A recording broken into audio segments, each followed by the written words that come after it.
Life is complex, so is our mental health. It cannot be understood by diagnosis alone. Our philosophy is treat the person, not the mental illness.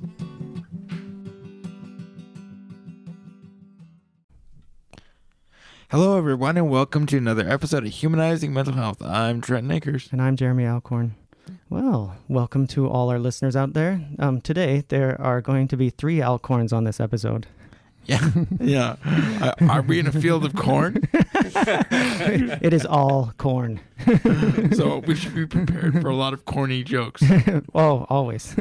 So to introduce the guests a little bit, one of the guests is my nephew, Brian Alcorn, and the other one is my niece. And that may sound strange for a moment, but she's my niece because Brian and Hailey Alcorn got married.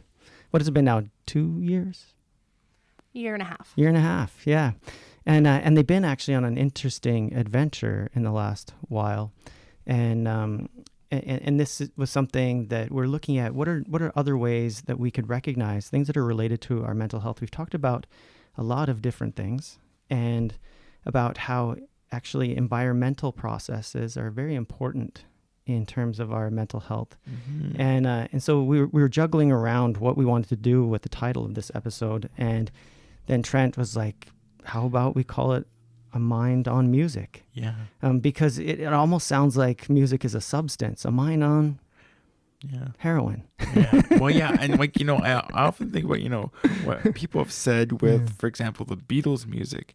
You listen to that, or Led Zeppelin, they can almost have a certain experience, or even the Grateful Dead. Oh, absolutely. Yeah. That's a really good example and lines up with the notion of how these things really get into our nervous system, because people that were what they call deadheads, they would do LSD while at the concerts, and then even sometimes years later, when they would listen to the same music, they would actually enter back into the psychedelic experience. Absolutely. And speaking of psychedelics, that actually brings back a previous episode, or if you haven't listened to the episode yet, that we've done on psychedelics, where when we had Anna Schlosser on, and she talked about having a specific track list for people while they're doing their medicine. Yeah. And they've even listened to that music afterwards to help re-trigger some of those experiences. Yeah. So the music becomes like a driver. Mm-hmm.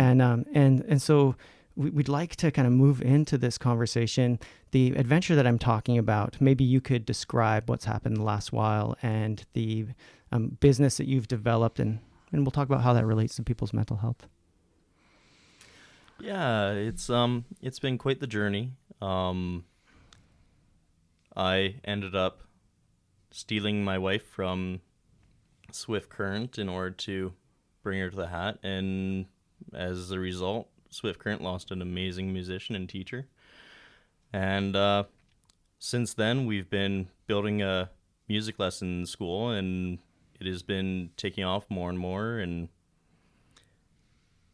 the experience that I've had is seeing people that are coming from all kinds of walks of life, that music is having a fundamental change in their lives. Mm. And it doesn't matter if they're in their 60s, nearing the middle to end of their life, or if it's them being as young as 2 or 3. The joy that is brought to their lives that increases their mental health has been noticeable. Mm-hmm. Mm-hmm. We've got students who have gone through all sorts of things and have really been through all sorts of things. And there are many who say, music is another tool that they can use for coping, for improving their feelings. It's an outlet. And really, that's one of the things we wanted to portray, is music can be resourceful, not just in the sense that, you make pretty noise, but in the sense that it can also have so many psychological effects. Mm-hmm. Yeah. In fact, physiological effects as well. Yeah, absolutely. I mean, if you actually look, they've done studies where they've looked at people's heartbeats. And what you'll actually find is that if you put a heartbeat monitor on and you're listening to a certain type of music that either has like a drum beat that's really fast or really slow, that actually your heartbeat will synchronize with the drum beat itself is really quite fascinating. And as we know that the heart and the lungs are actually part of the parasympathetic and sympathetic nervous system, so that will either help you go higher in your window of tolerance or even bring you down into your window of tolerance depending upon what's going on. And you have even talked about, Jeremy, with yourself, with working with people from a dialectical behavior perspective, that you get them to do a set list for music for the mood that they want to be in. Yeah, in fact, I'll touch on that a little bit. So dialectical behavior therapy was designed for individuals at first with cluster B personality disorder, borderline personality. And what we'd find is that people would use very intense ways of coping, such as harming themselves or other things. And so what we would do is go, what are other strategies that can be a solution, rather than this solution that you've chosen? And music was a powerful part of that. But being very clear that you don't listen to music that deepens the mood you're in. You actually create a music list that is going to take you away from it's a push away strategy. I'm going to line up with the feeling that's in the music rather than the feeling that's in me in this moment. Yeah. No, that makes sense. And looping back to Trent's point about the heartbeat, I wonder if that's why drummers are always so sweaty. Well, yeah, it could be, because their blood is really pumping. Yeah, in fact, I wanted to share another thing that I remember just blew my mind. I was at Long and McQuaid, one of the music stores. It was in Calgary, and I think I've mentioned before, my son's in a band, so I was going to buy a PA system, and the person said, okay, this will be good for a crowd of about 300 to 400 people. And I was like, huh? Like, isn't it the size of the venue that matters, not the number of people? He said, yeah, the size of the venue also matters. Then he said, people are sound sponges. And I went, oh, Yeah. This is not actually just experienced by our ears. Our actual physical tissues, the waves of the music travel through our body. Yeah, that even speaks to persons who are deaf or hard of hearing, because they can really experience music quite a bit too. And for them, they don't experience it so much through their ears, but they actually experience the sound waves. Yes, yeah. They crank it so loud that it rattles right through their body. Yeah. So to speak, you feel the music. So when you say that you're literally experiencing music, you're experiencing it not just with one sense, but it's really, if you're in the moment and you're mindful, you can experience throughout your entire body. And I would almost wonder if that almost links back into synesthesia a little bit. Oh, sure. This concept of the crossing of different senses, that someone says Tuesday and the person thinks blue. Tuesday is blue.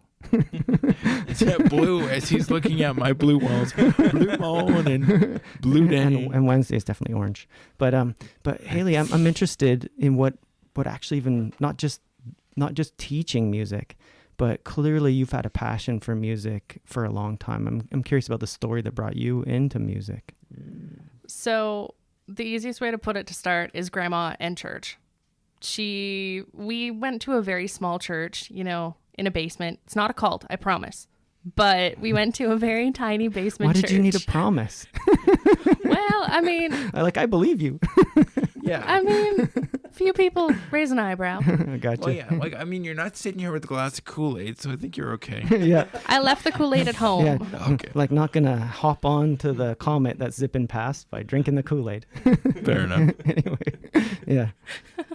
So my grandma put me into piano at a pretty young age. She wanted me to play for church. That was the whole spiel, because our church was like very many older women, and none of them were very musically inclined at that point. I think grandma wanted me to drown out the singing in hindsight, but that started, and snowball effect. Once I started, I was hooked. I loved the euphoric feeling I could get when I played. And then piano turned into many instruments just to keep growing and to keep enjoying. And you would think almost in a way there were moments where I felt on top of the world. Like I didn't think anything doing anything could actually make me feel. Mm. And that kind of spiraled into wanting to share that love because, you know, if I could love it and benefit from it this much, how much could other people benefit from it too? Sure. So there was a sense of connection with the music, but also a sense of connection of community as you're describing it. Yeah, and it's interesting that you bring that up because if you think of where really the history and like the real primal history of music comes from, if you think of a lot of cultures, like what are some of the things that people do to connect? They drum, they dance, they do different things because that's about how we connect the nervous systems together and they vibrate together. Mm-hmm. Yeah. But not only that, it's a way of ancient civilizations to communicate with one another through distance. Yeah, that's true. Absolutely. They would have certain drum beats in which they would be able to give signals. Mm-hmm. Even now, if you look at concert venues and all sorts of places, we don't just have, you know, even though we're a mainly English community, we have musicians that speak and sing all languages, but you can still hear the emotion and the feeling in their voices, in the instruments, and you can still connect with it. Yeah, no, absolutely. Totally true. In fact, one of the reasons I think that people are attracted to live music, there's something that's different about a concert than even the best big stereo. The best big stereo with the DJ, that's also great. It's just the music is slightly different every single time. The artist can't reproduce it identically every single time, and you get that different feel when you're there. Yeah, you know, it's interesting that you bring that up because, you know, they talk about how music is manufactured where, you know, when you get it on a CD, so people may be auto-tuned, things may be heightened. And with that, like when the artist is singing live, if this is a real personal experience for them or if they're really connected to the crowd, that may change how they sing the song and how people experience it. I remember Uncle Jared telling me a few years ago that there's a difference between being at a concert where you're listening to it through your radio and being at a concert that's live and you're part of the crowd and you feel like you're actually a part of an organism. Mm-hmm. Yeah. When you bring that up, the only thing that comes into my mind is mosh pits. I'm just imagining like people like jumping and like literally carrying other people on top of them. Yeah. Well, I took Jerem to a Paul McCartney concert at BC Place in Vancouver, and the stadium holds like 60,000 people. So with the one end blocked off, it was about 42,000 people there, and usually in you know the song Hey Jude, there comes that time when there's a whole bunch of na na na na, and I'm like, come on, I'm done with the na na na na. but the crowd just kept going, you know, na na na na na na, and they just kept going and going and going, and no one wanted to stop singing, and the whole crowd was just in it for like 5 minutes. And you know, I wonder, like, what was Paul's reaction? Yeah. Like he sat back and just watched it. In fact, one of the things that he said is you know, like I see you out there in the crowd, like when we're singing a Beatles song and you all got your cell phones out, it looks like the stars in heaven. They said, and then I sing one of my newer songs and it's like a black hole. But he said, hey, I'm gonna do whatever I want anyway. And why wouldn't he? He's Paul McCartney. Yeah, you know, that's a man who's secure in himself. Yeah, but I imagine as we're developing this conversation, I imagine actually that you've had some certain points, messages that you would like to share, maybe experiences with music that you want to make sure that our audience hears, and I want to make sure that's captured in our conversation. So maybe you can touch on some of that. Well, I won't lie. My bullet point stayed at the office last night. So I'm sort of winging it at this point. But music for me has always been an outlet. It's been something I can turn to when I don't feel like there's someone I can turn to. If I don't want to talk about it, I can still let it out. And even through childhood, I had a rough day at school. I didn't, go home and, Mom, come here. I went home and the piano was right there, or the violin was in the bedroom. I knew where I was going, and I definitely wasn't excited to get off the bus to, go to someone but something. Mm-hmm. And we have so many students who are like, I practice before school, I practice after school, I practice before bed. I try and see my instrument every moment that I can, because it almost gives them that euphoric feeling. Mm-hmm. Like nothing can touch them for even the moment that they lose themselves while playing. Mm-hmm. And I'd almost wonder with that, do you feel like music is a truer emotional language than the spoken language? In many ways, I do. I can sit down at my keyboard and make myself laugh or cry if I want to. At any moment, I can just kind of flip a switch. It feels like a more honest language. You can't hide. When you're speaking, you can hide behind, what you're saying. You can, in a way, mask your emotion. But when you're making it with music, there's really nothing to hide behind. It's raw. Yeah. And I think you give one of the greatest endorsements for one of my favorite kind of movies, which are musicals. Which actually, believe it or not, I was having a discussion with somebody last night because their parents absolutely hate musicals and they don't know why people burst out into song. And I think when you talk about the fact that music is for you a way to express those emotions, that's just a way to put it on the silver screen. Oh, for sure. And I mean, don't get me wrong, I'm very temperamental with my musicals. Fair enough. When I'm making the noise, I mean, I don't care who hears me. That's my feeling. When I'm watching the noise, I think I've ruined musicals for myself, actually. As a kid, I could sit there and watch musicals and enjoy them. Now I sit there and I judge the musicians. Fair enough. Okay, I might have to watch a musical with you to pick up some points. Anytime. And as you say that, I can't help but think to myself, tradition. Definitely been thinking about Fiddler in the Roof lately. Right? Or if I were a rich man. Oh, don't start with that song because I get that song in my head and I end up having to turn on Alfred Molina. So thank you. Yeah, I just had to get the Music Man out of my head this morning. Sheesh. Well, I'd say we got it out of your head now. Yeah, you did. Yeah, this song is 6 words long. I could start singing that one. That one will drive you crazy. No, thank you. Yeah. I also think about another guest that we had, my cousin, Cody Bevins, he talked about post-traumatic growth. Now, one of the things he didn't mention on that episode that resonates back with me is he talked about on that episode a variety of things of moving towards healing, and about how cannabis was a part of that, reducing migraines and stuff. But one of the things he shared with me off mic was that he just picks up his guitar. And, he'd come back from a hard day at working at the jail as a guard, and he would just pick up his guitar and just start to strum and just stay in that moment. And how it would allow things to just melt away. There's a reason why the metaphor that is used between infant, baby, and adult is called attunement. It's very clever wording for sure. Music is definitely a stress reliever for so many. I'm also interested because, as I understand, there's actually I'm not saying that there's that you're official music therapist. I'm being clear about that, but that there's actually individuals that within your work that have been using music therapeutically, like for the purposeful therapeutic process. I'm curious about that. That is correct.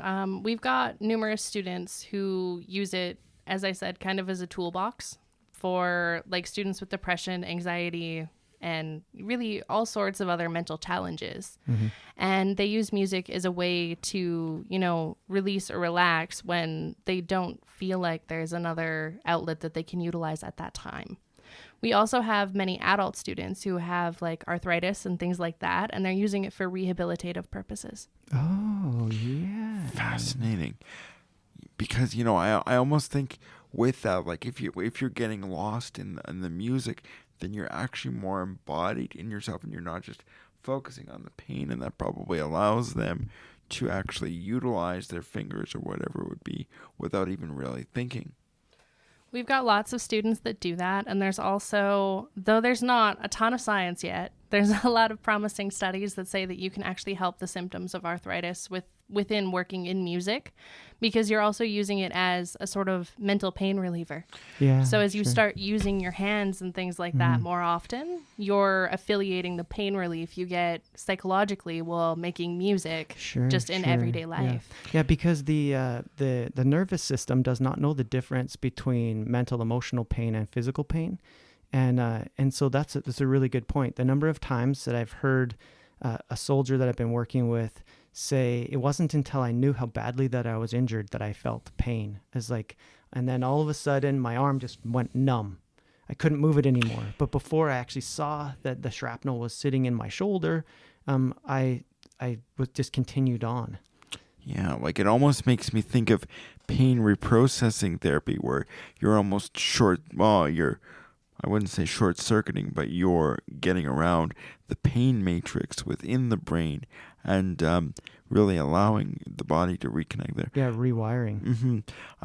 I'm also thinking of, what is the diagnosis that Michael J. Fox has? That's Parkinson's. Parkinson's, yeah, because I almost wonder, for people that have played the guitar or the piano with Parkinson's, if they could do that again, what that would do to their Was he actually playing Johnny Be Good? Like in the movie, was he actually playing that? Well, yeah, he Or was. was he just like moving his fingers around? No. Like he did. He was actually able to, like, he played the song, but then they actually had a professional musician go over top. But I was just thinking about for other people that have Parkinson's, if there's a psychological effect of continuing to do music and helping to deal with the overall symptoms. Yeah, that would be fascinating. I don't have an answer to that one, but now I'm interested to try and find out. Yeah. Okay. So is that a call out to people that have Parkinson's if they want to maybe try some music lessons? I mean, we'd happily try it with them. And if they have tried it, we'd love to hear what the result is. Yeah, for sure. In fact, I think it's time for a shameless plug. So where is it that you're located, and what's your contact information? So if people that are out there that want to be able to connect and see what this could do for them, they would have the opportunity. So we are located in Medicine Hat at, there it is, the address just gone, just like that. Get put on the spot. Yeah, nothing like doing that, Uncle Jer, thanks. Yeah, hey, no problem, anytime. But we're located at 1290 Trans-Canada Way, so southeast. We're in a strip mall. So we're located over there, and also we offer online lessons. And then the contact info, you're gonna have me put my phone number all over the internet. So yeah, well, it's already there. There you go.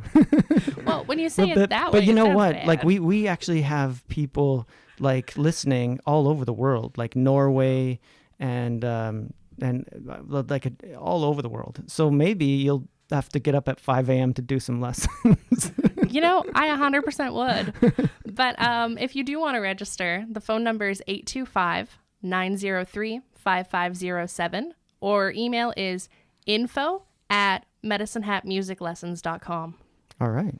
Yeah. Awesome. That's perfect. So I'm wondering, are there some things that have jumped out at you at this point in time that through this conversation? Like one of the things that has jumped out at me is just, you know, my own son's journey with the post-concussion syndrome. It meant that there's lots of things he couldn't do. And all of a sudden he picked up a guitar. And there's sometimes that I think actually that guitar saved his life with how much he had to get through and how hard it was. And now, you know, that he's actually pursuing music as a professional.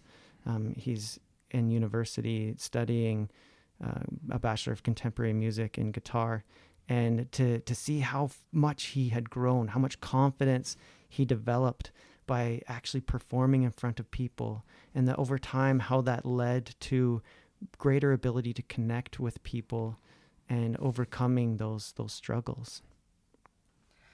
Oh, 100%. Those are some of the moments that, you know, I do what I do to see and to witness, because so many people have, you know, underlying struggles that they don't even think to mention. And then we can watch them grow and break out of that shell. We've got students that, come to me just about every lesson. When can I perform again? When do I get to go on stage? Just to grow those connections. Wow. And that because sometimes performing or public speaking can be a person's number one fear, the fact that they're just enjoying the music so much speaks volumes. Yeah. So here's another shameless plug. My son's band is Trilogy, and if you look that up on Spotify, they have an EP called Flashback. And honestly, I've listened to it. It's excellent. 10 out of 10, worthwhile to go listen to. Yeah. So, just kind of, I think, a time to start to kind of pull things together. I really appreciate the conversation that we have, and just wondering about kind of everybody's last thoughts they'd like to kick in. I think I like the idea that music is not about perfection. It's about experience and connecting with yourself and connecting with the wider world. For me, music helps me reconnect with my emotions. With what I do for a career, you can't be a human. You can't be a person. You have to be more. Not only for sleep deprivation, but for the sake of someone else's job and someone else's life is in your hands. So for me, we're not allowed to have electronics, but I find myself very commonly humming a tune or singing a song when no one's around. The Gambler? Yeah, the Gambler. And it allows me to reconnect with my humanity. It allows me to reconnect with how I'm feeling in that moment or how I want to feel in that moment. Love it. I don't know how to follow that. I know. Wait.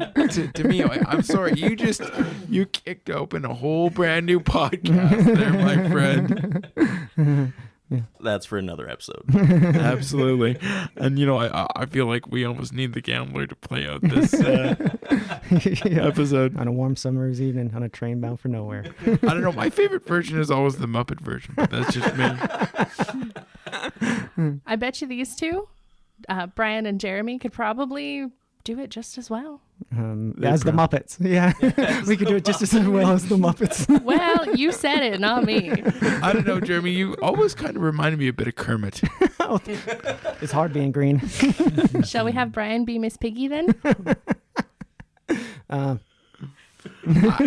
Honestly, I could see him as Animal. Drumsticks. Yeah, drumsticks. I'll go with that. Yeah. For me, I think the big thing is that even if the only thing that you can play, like myself, which is a ghetto blaster, music is still so important. I fully agree with that. I think the only thing I can think of to kind of mention as a last thought on my side here is that regardless of if you think you can or can't, there's always some form of music you can make. You can move one finger or one toe or your vocal cords. You can make some kind of music. And don't get me wrong, your journey might be harder than somebody who's fully enabled, but your journey is still completely possible. Music is still completely possible for you. That's a beautiful note to end on, isn't it? Absolutely. So on that note, I'm Jeremy Alcorn. I'm Trent Akers. See you next time. Thank you for joining us today. We hope that this message has been as meaningful to you as it has been to us. If you're looking for help, you can find us on Facebook at Humanizing Mental Health.